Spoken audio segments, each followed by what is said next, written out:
ನಮಸ್ತೆ, welcome to Vasu kitchen. ಇವತ್ತು ವಸು ಕಿಚನಲ್ಲಿ ಏನಾಗ್ತಿದೆ ಅಂದರೆ ಸೋಯಾಬೀನ್ ಗ್ರೇವಿ.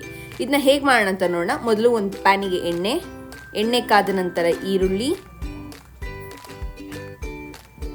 ಈಗ ಅದನ್ನ ಸ್ವಲ್ಪ ಫ್ರೈ ಮಾಡ್ಕೊಳ್ಳೋಣ.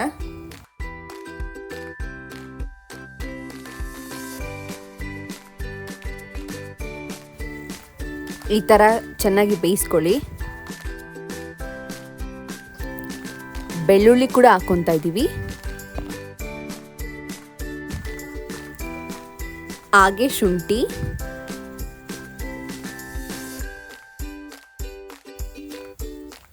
ಈಗ ನಾವು ಗೋಡಂಬಿ ಹಾಕ್ಕೊತಾ ಇದ್ದೀವಿ. ಗೋಡಂಬಿ ఎందుకు ಹಾಕ್ಕೊತೀವಿ ಅಂದರೆ ಗ್ರೇವಿ ತಿಕ್ಕಾಗಿ ಬರಲಿ ಅಂತ.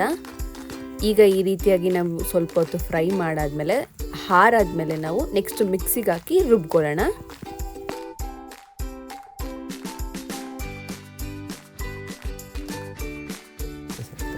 ಗಸಗಸೆ ಹಾಕೊಳ್ಳೋಣ.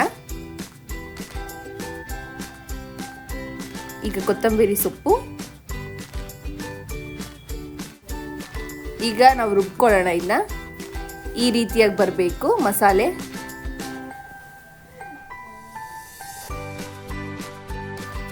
ನಾನು ಮಸಾಲೆ ರೆಡಿ ಮಾಡೋಕ್ಕಿಂತ ಮುಂಚೆನೇ ನಾನು ಸೋಯಾಬೀನ್ನ ನೀರಲ್ಲಿ ನೆನೆಸಿಟ್ಟಿದ್ದೆ.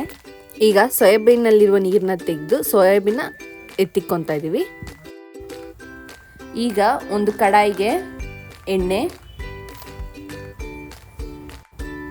ಎಣ್ಣೆ ಕಾದ ನಂತರ ಏಲಕ್ಕಿ, ಚಕ್ಕೆ,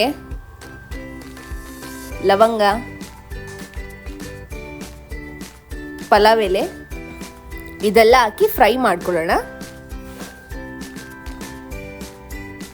ಈಗ ಅದ್ರ ಜೊತೆಗೆ ಈರುಳ್ಳಿ ಹಾಕಿ ಸ್ವಲ್ಪ ಹೊತ್ತು ಫ್ರೈ ಮಾಡ್ಕೊಳ್ಳೋಣ. ಅದು ಬ್ರೌನ್ ಕಲರ್ ಆಗೋವರೆಗೂ.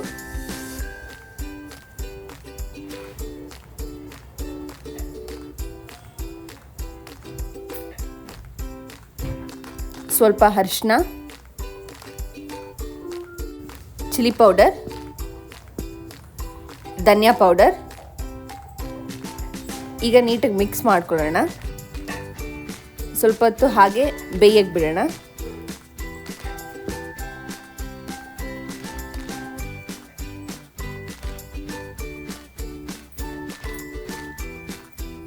ನೋಡಿ, ಈಗ ಮಸಾಲೆ ಬೆಂದಿದೆ. ಈ ಮಸಾಲೆ ಬೆಂದಿರೋದಕ್ಕೆ ನಾವು ಸೋಯಾಬೀನ್ ಹಾಕೊಳ್ಳೋಣ.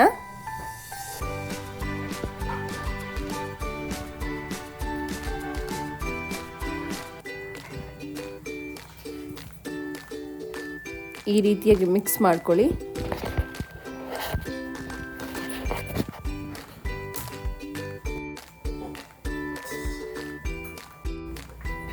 ಈಗ 1 ಲೋಟದಷ್ಟು ನೀರು ಹಾಕೊಳ್ಳೋಣ. ಸ್ವಲ್ಪ ಬೇಯಕ್ಕೆ ಬಿಡೋಣ.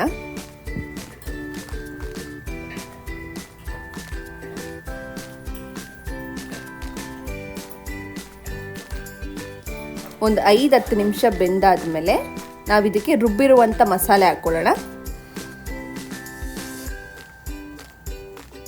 ಮಸಾಲೆನ ನೀಟಾಗಿ ಮಿಕ್ಸ್ ಮಾಡ್ಕೊಂಡು ಅದನ್ನು ಒಂದು ಸ್ವಲ್ಪ ಹೊತ್ತು ಬೇಯಿಸ್ಕೊಳ್ಳೋಣ.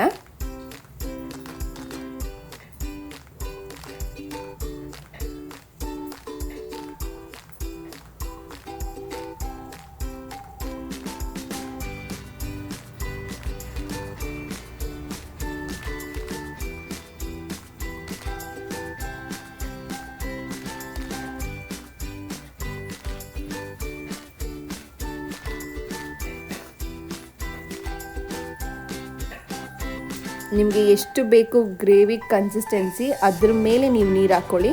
ತುಂಬ ತೆಳುಗೆ ಬೇಕಾದರೆ ನೀವು ಜಾಸ್ತಿ ನೀರು ಹಾಕ್ಕೊಬೋದು. ರುಚಿಗೆ ತಕ್ಕಷ್ಟು ಉಪ್ಪು,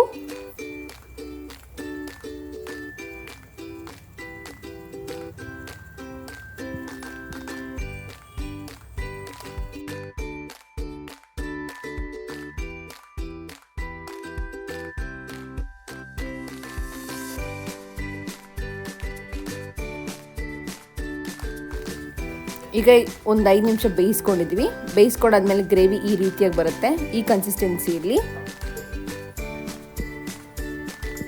ಈ ರೀತಿಯಾಗಿ ಈ ಗ್ರೇವಿನ ನೀವು ಚಪಾತಿ ಜೊತೆ ಮತ್ತು ರೊಟ್ಟಿ ಜೊತೆ ತಿನ್ಬೋದು. ತುಂಬ ಚೆನ್ನಾಗಿರುತ್ತೆ. ಇದಕ್ಕೆ ನಾನು ಇನ್ನೊಂದು ಸ್ವಲ್ಪ ಗರಂ ಮಸಾಲ ಮತ್ತು ಕಸೂರಿ ಮೇಥಿ ಹಾಕ್ಕೊತಾ ಇದ್ದೀನಿ.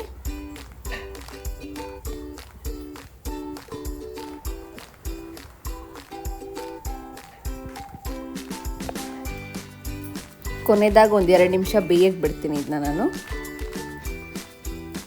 ಈ ರೀತಿಯಾಗಿ ಬಂದಿದೆ ಗ್ರೇವಿ.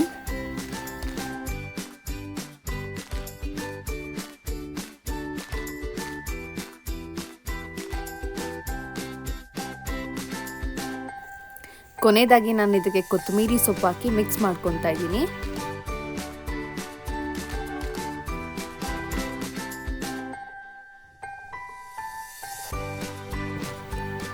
ನೀವು ಈ ಗ್ರೇವಿನ ನಿಮ್ಮ ಮನೇಲಿ ಟ್ರೈ ಮಾಡಿ, ಹೇಗಿತ್ತು ಅಂತ ನಮಗೆ ಕಮೆಂಟ್ ಬಾಕ್ಸಲ್ಲಿ ಹೇಳೋದನ್ನ ಮರಿಬೇಡಿ. ಈ ವಿಡಿಯೋ ಇಷ್ಟ ಆದಲ್ಲಿ ನೀವು ಲೈಕ್ ಮಾಡಿ, ಶೇರ್ ಮಾಡಿ ಮತ್ತು ಸಬ್ಸ್ಕ್ರೈಬ್ ಮಾಡೋದನ್ನ ಮರಿಬೇಡಿ. Thank you.